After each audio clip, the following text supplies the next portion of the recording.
parle, ce n'est pas vous qui m'avez choisi, je vous ai choisi, je vous attire. Et moi, ce que je voudrais vous dire cet après-midi, ce n'est pas par hasard que vous êtes là, c'est parce que Dieu vous aime, parce qu'il nous a choisis, il nous a créés pour sa gloire et il veut que nous portions du fruit. Amen. Maintenant, on va aller un peu plus bas au verset 18. Voilà qu'est-ce qu'il dit. Parce qu'en fait, ce n'est pas facile. Je viens à Jésus, avant de venir à Jésus, je suis vraiment bien, tout le monde m'aimait, j'étais vraiment dans la tranquillité, j'étais vraiment du repos, et les gens me parlaient, tout le monde me fréquentait, tout le monde faisait la fête, il m'invitait, j'ai invité, on buvait, on mangeait, on faisait toutes sortes de choses ensemble. Mais là, il me dit, maintenant, je viens à Jésus, il se passe quelque chose. Si le monde vous hait, si le monde vous haït, si le monde ne vous aime pas, sachez qu'il m'a haï avant vous. Pourquoi il ne nous aime pas? On va voir au fur et à mesure. On continue, s'il te plaît, Samy. Si vous étiez du monde, quand on vient à Christ, on se sépare. Pourquoi on se sépare? Ça veut dire par là, on ne va pas abandonner cette personne, on ne va pas... Non, non. En fait, il dit, si vous étiez du monde, l'esprit du monde, mais vous étiez dans le royaume, on était dans le royaume des ténèbres, on a quitté le royaume des ténèbres pour venir dans le royaume de lumière qui est Dieu lui-même. Ça veut dire par là, j'ai changé de camp. Et si vous étiez du monde, le monde vous aimerait. Et ce qui est à lui, c'est normal. Vous étiez partis, vous faisiez partie d'une même famille, du même groupe, c'est normal qu'il vous aurait aimé. Mais parce que vous n'êtes pas du monde et que je vous ai choisi du milieu du monde, à cause de cela, le monde vous aime. À cause de cela. Parce que vous ne appartenez plus à eux. Maintenant, je voudrais vous dire, et ça c'est vraiment la part de Dieu, et c'est pour cela, ne cherchez pas à être aimé par le monde. Ne cherchez pas à être aimé par le monde.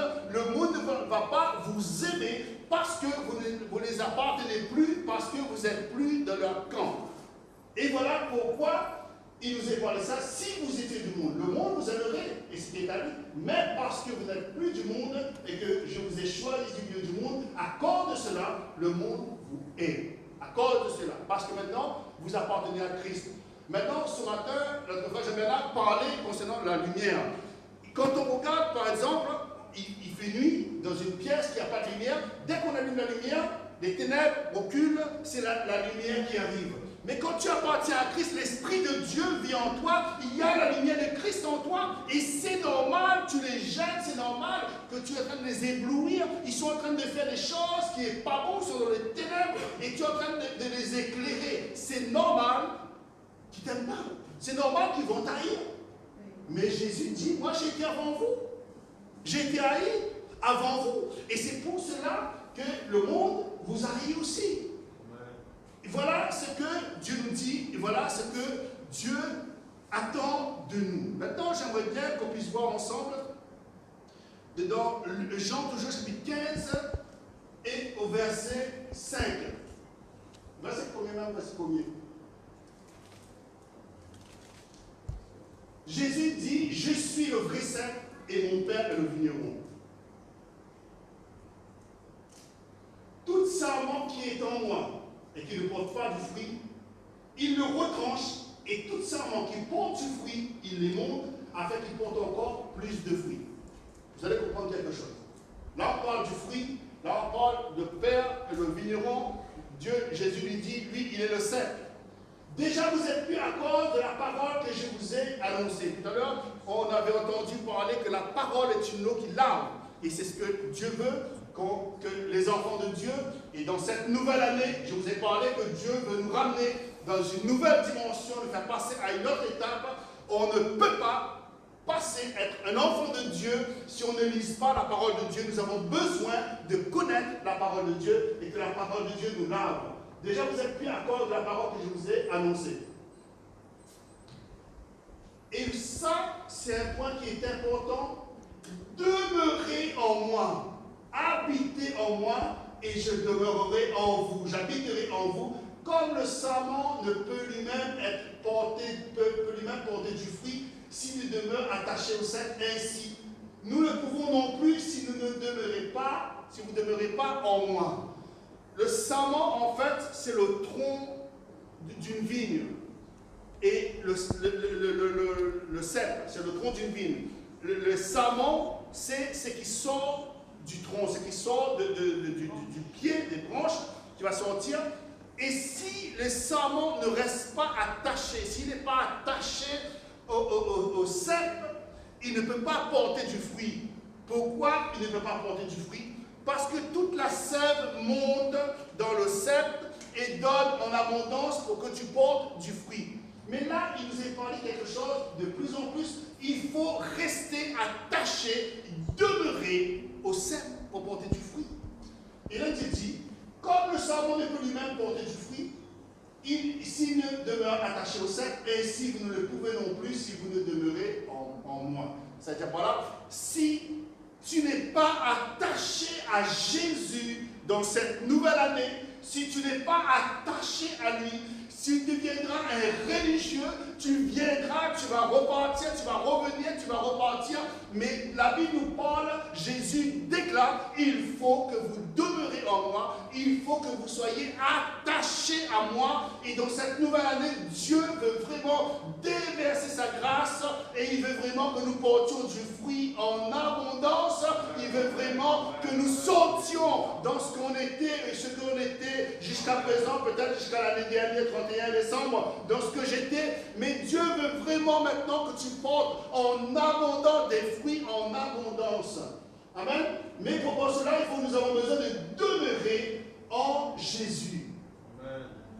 Je suis le seul, vous êtes le sarment. Celui qui demeure en moi et en qui je demeure porte, ce n'est pas simplement un petit, mais il porte beaucoup de fruits. Car sans moi, voilà ce que j'aimerais bien vous dire cet après-midi, ce qui est très important. Sans moi, car sans moi, vous ne pouvez rien faire. Personne ne peut faire rien du tout s'il n'est pas attaché à Jésus. Personne ne peut faire quoi que ce soit s'il n'est pas attaché à Jésus. Et c'est pour cela que Jésus donne cet exemple. Il parlait à ses disciples. Voilà qu'est-ce que vous devez faire. Vous avez besoin de vous attacher. Et voilà les paroles que Jésus te donne cet après-midi. Tu as besoin de t'attacher à Jésus pour que tu portes du fruit. Mais tu ne portes pas en petit peu, mais tu portes en abondance. Et car sans moi, sans Jésus, tu pourras rien faire. Amen. Et dans cette année 2020, je crois que Dieu veut répandre sa grâce. Ce n'est pas simplement entre quatre murs, ce n'est pas simplement dire je suis chrétien, ce n'est pas simplement dire que je suis un enfant de Dieu, mais Dieu veut qu'on dépasse cela dans cette nouvelle année. Amen. Sans Jésus, tu ne peux rien faire. Sans Jésus, tu ne peux pas porter du fruit. Et la Bible nous parle des dons. Dans Corinthiens, il nous est parlé des dons et il nous est parlé dans Éphésiens des ministères. Et tous les dons, tous les ministères que Dieu a prévus, ça dépendra du Saint-Esprit, ça dépendra de ta relation dans cette nouvelle année avec Dieu le Père, avec Jésus et avec le Saint-Esprit. Si tu n'es pas attaché, si tu ne demeures pas en lui, si tu n'es pas attaché au cèpe, tu ne peux pas porter du fruit, tu ne peux pas entrer dans la destinée que Dieu veut pour toi. Et tu ne peux pas passer à une autre étape. Et parfois on peut se dire, mais comment ça se fait? Je ne vois pas la différence entre une autre étape et ce que j'ai vécu jusqu'à présent. Mais le Seigneur veut vraiment que nous attachions, que nous revenons à la parole. Jésus veut vraiment que nous revenons à la base. Seigneur, je veux te glorifier. Seigneur, je veux vivre. La Bible nous parle des apôtres, que eux, ils ont marché avec Jésus, ils ont vécu un certain nombre de temps avec Jésus, mais maintenant, Jésus dit, vous allez recevoir l'Esprit Saint. Et c'est là que vous allez pouvoir commencer à me servir. Et le Seigneur veut que vous entrez vraiment dedans cette grâce, que vous passez vraiment dedans cette bénédiction, comme les disciples eux-mêmes, ils ont commencé à vivre le royaume de Dieu. La Bible nous dit, ils étaient là 120 dans la chambre haute, ils avaient attendu parce que Jésus nous a dit, attendez, ne faites rien sans recevoir le Saint-Esprit. Ils ont attendu et ils ont reçu le Saint-Esprit. Mais à partir de ce moment-là, il y a quelque chose qui s'est passé. La parole de Dieu va commencer à s'accomplir. 'accomplir. Parce qu'ils sont restés, ils ont demeuré en Jésus, mais maintenant, Jésus dit, vous allez recevoir l'Esprit Saint. Et à partir de ce moment-là, il y a quelque chose qui s'est passé. La parole de Dieu va commencer à s'accomplir. Parce qu'ils sont restés, ils ont demeuré en Jésus, mais maintenant, Jésus dit, vous allez recevoir l'Esprit Saint. parce qu'ils étaient attachés au sarment, au cèdre. Et c'est pour cela qu'ils ont commencé à porter du fruit, parce que le Saint-Esprit leur donnait en abondance. Il déversait en eux la sève, il déversait en eux le Saint-Esprit, et le Saint-Esprit va commencer à agir à travers eux. Je crois que Dieu, dans cette nouvelle année, veut nous transporter. Dieu veut vraiment nous ramener dans une nouvelle dimension. Dieu veut nous faire connaître son royaume. Tout à l'heure, Jésus disait, c'est pas vous qui m'avez choisi, mais moi je vous ai choisi. Maintenant, moi, ce que je voudrais vous dire, j'aimerais bien qu'on puisse lire ensemble dans Matthieu chapitre 10, verset 44. Et Jésus parle la parabole du royaume de Dieu, celui qui a trouvé un trésor. Et nous avons trouvé un trésor, nous avons trouvé Jésus, et nous ne pouvons pas rester comme on vivait autrefois, comme si on était encore dans ce monde. Mais Dieu maintenant, il nous parle, il veut nous révéler son cœur. Dedans Matthieu chapitre 10 et verset 44.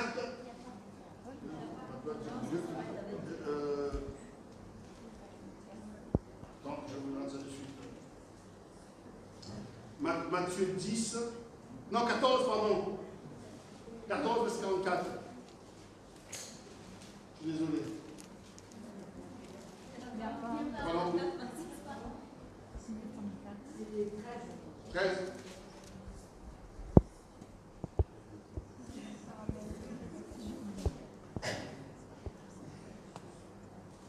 14, verset 13. Voilà, c'est ça. Exactement ça. Voilà, je suis vraiment désolé. Le royaume des cieux est encore semblable à un trésor caché dans un champ. L'homme qui l'a trouvé le cache, et dans sa joie, il va vendre tout ce qu'il a et achète ce champ. Je voudrais vous dire quelque chose. Qui a trouvé le royaume de Dieu? Qui a trouvé le royaume de Dieu? Lève ta main si tu as trouvé le royaume de Dieu. On a trouvé? Qui n'a pas trouvé? Il y en a qui n'ont pas trouvé le royaume de Dieu. Et là, c'est celui qui a trouvé. Il va vendre tout ce qu'il a pour acheter ce champ. Pourquoi il va acheter ce champ? Parce qu'il sait très bien, dans ce champ, il y a un trésor. Et ce trésor, c'est un trésor de grand prix. Ce trésor, c'est un trésor de valeur. Jésus, il a donné sa vie. Jésus, il a payé le prix. Et Jésus, il est venu pour déverser sa grâce en toi. Si tu as trouvé Jésus, tu as trouvé le royaume de Dieu. Amen. Si tu as trouvé Jésus, tu as trouvé le royaume de Dieu. Et là, tu dis, et celui qui a trouvé le trésor, il est celui qui a trouvé un trésor, qui est caché dans un champ, et l'homme qui a trouvé le cache, et dans sa joie, il va vendre tout ce qu'il a et acheter ce champ. Moi, je crois que ce que Dieu attend de nous, qu'est-ce qui te retient, qu'est-ce qui peut nous retenir dans ce monde? Qu'est-ce qui nous a retenus dans l'année 2019 et qu'aujourd'hui, que cette année, dans cette nouvelle année, qu'on puisse lâcher prise et dire maintenant, je lâche et je décide de marcher avec Jésus. Qu'est-ce qui pourrait nous empêcher d'entrer, de recevoir ce trésor que nous avons trouvé? Nous avons besoin de lâcher. Et parfois, la Bible nous dit que nous montre combien c'est pas facile, c'est difficile. Quand on parle vendre tout ce qu'il a, ça veut dire par là, il va débarrasser tout ce qu'il a, mais il aura, avec ce qu'il a, il va acheter ce champ parce qu'il sait que dans ce champ, il y a un trésor. Et ce trésor, je voudrais te dire, c'est Jésus lui-même. Et dans cette nouvelle année, peut-être même qu'il y a eu des choses qui t'ont retenu dans l'année 2019, et peut-être même tu as été vraiment comme découragé, et peut-être tu t'es laissé gagner. Mais maintenant, dans cette nouvelle année, je voudrais te dire que Jésus recherche, attend quelque chose de toi, quelque chose de nous, pour nous faire passer à une autre étape, pour vivre sa gloire. Alléluia. Et là, il dit, l'homme qu'il a trouvé le cache, et dans sa joie, il va vendre tout ce qu'il a et acheter ce champ. Et on continue. Et le royaume des cieux est semblable à un marchand qui cherche de belles perles. Amen. Alléluia, de belles perles, qui recherche Dieu lui-même, qui recherche le Saint-Esprit lui-même, qui nous aime, le Saint-Esprit qui nous chérit, le Saint-Esprit qui veut nous conduire dans une nouvelle dimension. Alléluia, dans une nouvelle dimension. Dans 2 Corinthiens, chapitre 4, et au verset 4,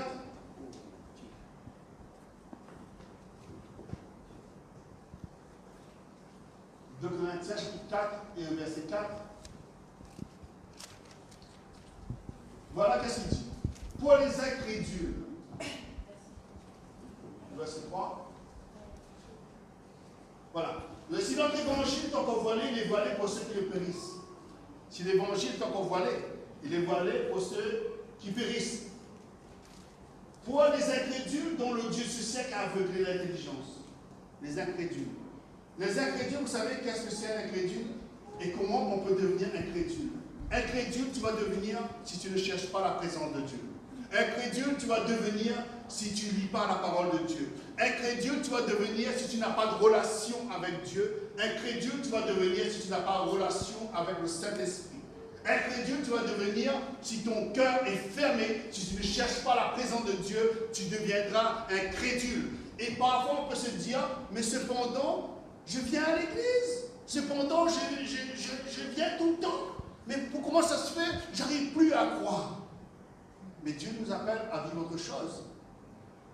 On va vivre autre chose par la foi. Mais pour la foi, nous avons besoin de connaître. Il nous dit, pour les incrédules, donc le Dieu ce siècle a aveuglé l'intelligence. Tout à l'heure, je vous ai parlé, je vous ai posé une question. Qu'est-ce que dans l'année de 2019 m'a retenu? Qu'est-ce qui m'a tenu captif dans l'année 2019 et qui m'a empêché d'entrer dans les promesses de Dieu pour ma vie? Ce qui m'a empêché de vivre le royaume de Dieu, ce qui m'a empêché de vivre les promesses de Dieu pour ma vie. Qu'est-ce qui m'a empêché? Et là, il dit que le Dieu ce siècle avec l'intelligence afin qu'il ne voie pas, qu'il ne vise pas briller la splendeur de l'évangile de la gloire de Christ qui est l'image même de Dieu.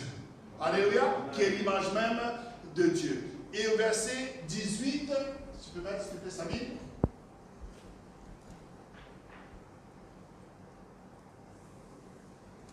Parce que nous regardons non pas aux choses visibles, mais à celles qui sont invisibles, car les choses visibles sont passagères.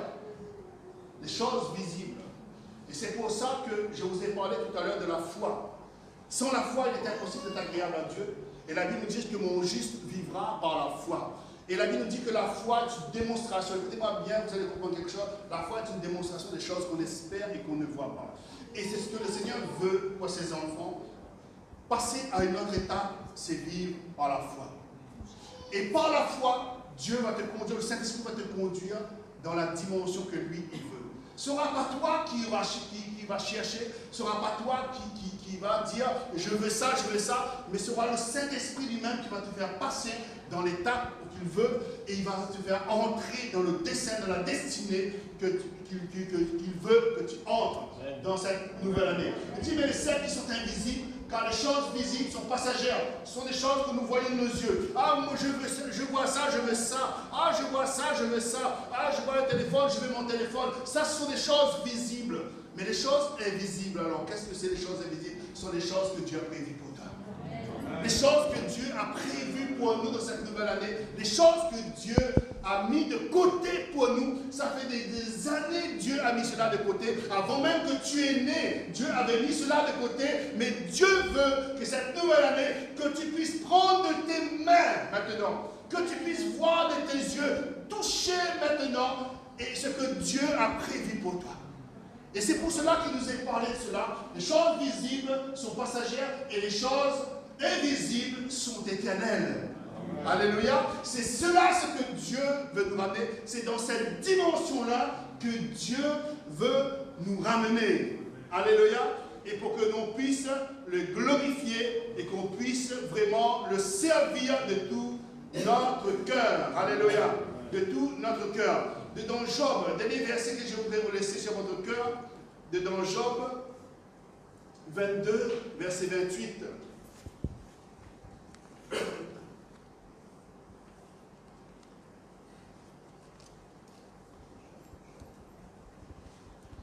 À tes résolutions répondra le succès.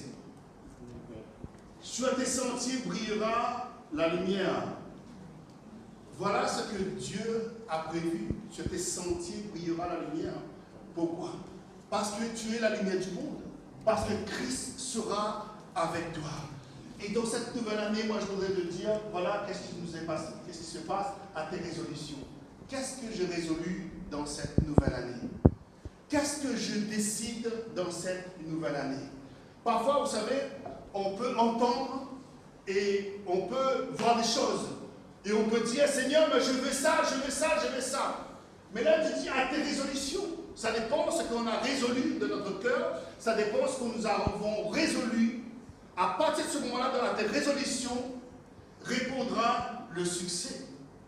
Si tu as résolu de passer à une autre étape, si tu as résolu dans ton cœur de marcher selon le conseil de Dieu, si tu as résolu dans ton cœur de marcher selon la destinée que Dieu a voulu pour toi, et si tu as résolu dans ton cœur d'entrer dans les promesses de Dieu, sur tes sentiers brillera la lumière. Amen. Parce que Dieu, son plan est parfait pour nous. Et je voudrais vous dire quelque chose ce matin, cet après-midi. Il y en a énormément de gens que Dieu attend. Jésus dit, j'ai encore beaucoup de brebis qui sont en dehors, et ces brebis doivent entrer dans la bergerie. Et ces brebis-là, Dieu a misé sur nous. Dieu veut déverser sa grâce sur nous. Et Dieu veut vraiment que nous entrons dans ses plans pour que nous puissions arracher des ténèbres, pour que nous puissions faire connaître le royaume de Dieu et pour que la parole de Dieu s'accomplisse dans les cœurs, dans les vies. Il y en a de la souffrance, il y en a qui ne savent plus quoi faire. Dans cette nouvelle année, il y a quelqu'un qui me disait, je vis dans la peur. Monsieur, je vis dans la peur. J'ai rencontré une personne hier, il me dit, je vis dans la peur. Je ne sais pas où on va partir, je ne sais pas où on va être, mais je vis dans la peur pour l'année 2020. Mais moi, je lui ai dit, l'année 2020, c'est une année de grâce. L'année 2020, c'est une année de bénédiction. L'année 2020, c'est une année où Dieu a prévu que le peuple de Dieu le glorifie. Amen. Et là, j'ai parlé à ce monsieur, j'ai dit, monsieur, moi, je voudrais vous dire quelque chose. Si dans l'année 2020, tu te confies en Jésus, si tu entres dans le plan de Dieu, et si tu laisses Jésus habiter en toi, si tu laisses Jésus régner en toi, la peur qui est dans ton cœur, Jésus va enlever cette peur, et tu vas pouvoir le glorifier, tu vas pouvoir le servir, et tu vas le reconnaître qu'il est le maître de ta vie. Mais si tu ne veux pas que Jésus soit le maître de ta vie, tu seras constamment dans la peur. L'année 2020 sera dans la peur. L'année 2021, ça va en propager de plus en plus et tu vas souffrir. Mais Jésus t'appelle à une autre dimension. Jésus t'appelle à vivre quelque chose de nouveau avec lui. Jésus veut vraiment que tu puisses connaître son cœur. Et ce monsieur me regarde. Il me dit, mais je ne sais pas comment faire, mais je ne sais pas, vous avez une espérance que je n'ai pas. Et pourquoi nous, on a de l'espérance? Parce qu'on demeure dans la parole de Dieu. Parce qu'on demeure dans la parole de Dieu. Et moi, je voudrais vous dire cet après-midi que nous avons besoin de demeurer dans la parole de Dieu. Nous avons besoin de laisser Christ régner en nous et nous avons besoin d'être attachés au cep pour que nous puissions porter du fruit, mais du fruit en abondance. Et Jésus dit, et ce n'est pas simplement des petits fruits, parce que parfois on se dit, cela me suffit. Mais je voudrais te dire que la Bible nous parle, celui qui demeure en moi portera beaucoup de fruits. Il dit, mon Père va les tailler. Mon Père va les tailler tout ce qui est mauvais, tout ce qui ne vient pas de lui. Il empêche de porter du fruit. Mais tu vas apporter encore plus de fruits. Et c'est ce que Dieu veut pour son Église, ce que Dieu veut pour ses enfants et pour ce que Dieu veut. Il y attend de nous dans cette nouvelle année. Et dans cette nouvelle année, je crois réellement de tout cœur que la grâce de Dieu veut couler, la puissance de cet esprit veut agir. Et je crois que Dieu veut renouveler son onction dans la vie de ses enfants, son onction dans le cœur, dans la vie, mais pour que cette onction déborde en nous et pour que d'autres soient sauvés. Il y a la souffrance et nous allons voir de plus en plus des gens qui vont crier au secours, des gens qui sont là, qui auront soif d'entendre la parole de Dieu et Dieu a visé sur nous. Et là, Jésus dit, demeurez en moi, afin que je demeure en vous. Et si vous demeurez en moi, vous allez porter du fruit. Et voilà, c'est ce que Dieu veut pour nous dans cette nouvelle année. Je ne crois pas que Dieu veut simplement Bien sûr, Dieu veut nous accorder sa grâce. Bien sûr, Dieu veut nous bénir. Il va le faire. Bien sûr, Dieu veut prendre soin de nous. Il prendra soin de nous. Bien sûr, Dieu prendra soin de nous dans nos finances. Dieu va prendre soin de nous, de notre famille. Dieu va nous garder de la maladie. Dieu va nous garder. Mais nous avons besoin de chercher le royaume de Dieu et de sa justice. Nous avons besoin de cela et laisser Christ régner. Seigneur, qu'est-ce que tu attends de moi dans cette nouvelle année? Je ne veux pas vivre ce que j'ai vécu l'année dernière. Je ne veux plus vivre, Seigneur, ce que j'ai vécu l'année avant. Mais Seigneur, ce que je vois, c'est que l'année 2017, l'année 2018, 2019, Seigneur, c'était des temps difficiles pour moi. Mais Jésus te dit maintenant, à tes résolutions répondra le succès. Et dans cette nouvelle année, si tu t'attaches à Christ, si tu t'attaches à sa parole, la Bible nous dit que la parole de Dieu va demeurer en nous. Alléluia. La parole de Dieu va demeurer en nous. La puissance de Dieu va demeurer en nous. Et le Saint-Esprit veut agir. Le Saint-Esprit n'est pas limité. Le Saint-Esprit n'est pas simplement une personne qui est là. Il est là avec une personne là. Après, il va laisser la personne au boîtier de l'autre. Non, le Saint-Esprit n'est pas limité. Le Saint-Esprit va te donner en abondance. Le Saint-Esprit veut que tu parles de Jésus. Le Saint-Esprit veut que tu imposes des mains aux malades. Le Saint-Esprit veut que tu es capable de chasser les démons. Le Saint-Esprit veut que tu es capable d'annoncer la parole de Dieu. Le Saint-Esprit veut que tu deviennes un homme et une femme. Amen. Pour lui. Alléluia. Voilà ce que le Saint-Esprit veut pour nous dans cette nouvelle année. Maintenant, qu'est-ce que nous attendons? Qu'est-ce que nous désirons? Dans ma famille, qu'est-ce que je veux voir? Quel changement que je veux voir? Qu'est-ce que je veux que Dieu agisse? Dans quel domaine que je veux que Dieu agisse? Ça dépendra de nous. Et c'est pour cela, ce temps de jeûne et de prière, ce temps que Dieu nous donne, nous avons besoin de chercher le cœur de Dieu. Seigneur, je cherche ton cœur. Seigneur, apprends-moi à te connaître. Seigneur, apprends-moi à avoir une relation de cœur avec toi. Je ne veux plus être ce que j'étais l'année 2019. Je ne veux plus, Seigneur, être un mendiant spirituel. Je ne veux plus, Seigneur, attendre simplement que quelqu'un me donne. Seigneur, je suis capable parce que tu vis en moi. La parole de Dieu nous dit que le Saint-Esprit vous instruira. Vous avez besoin de cet esprit et le Saint-Esprit va vous enseigner. Le Saint-Esprit va nous révéler des choses à venir. Voilà ce que le Saint-Esprit va faire. Et parfois, on soupire, on attend. On voit quelqu'un qui arrive, on est prêt pour courir parce qu'il y a des miracles. Waouh, waouh, il y a un spectacle. Mais Jésus va dire, mais ce spectacle, c'est rien. Ce spectacle, c'est rien. Toi, tu peux aussi agir. Tu peux prier pour un malade et les malades soient guéris. Tu peux aussi imposer les mains. Tu peux aussi ordonner à un démon de quitter les corps et le démon va partir. Amen. Ça dépendra quel est ton cœur avec lui. Quelle est ma relation avec le Saint-Esprit de cette nouvelle année? Quelle est ma relation avec Dieu le Père de cette nouvelle année? Qu'est-ce que j'attends? Seigneur, qu'est-ce que tu attends de moi? Nous avons besoin de poser la question au Saint-Esprit cet après-midi. Qu'est-ce que tu attends de moi? Je voudrais vous dire quelque chose cet après-midi. Ne restez pas des religieux, ne soyez pas des religieux. Ne restez pas de ce que vous étiez l'année 2019. Mais si on a qui étaient là dans l'année 2019, qui tâtonnaient, qui marchaient en boitant, peut-être. Mais cette année, Jésus te dit maintenant, il te libère complètement. Il veut que tu marches sur tes deux pieds. Il veut que tes mains soient capables d'agir. Que tes yeux voient la gloire de Dieu. Et que soit lui capable d'agir en profondeur pour que vraiment tu sois épanoui dans son œuvre.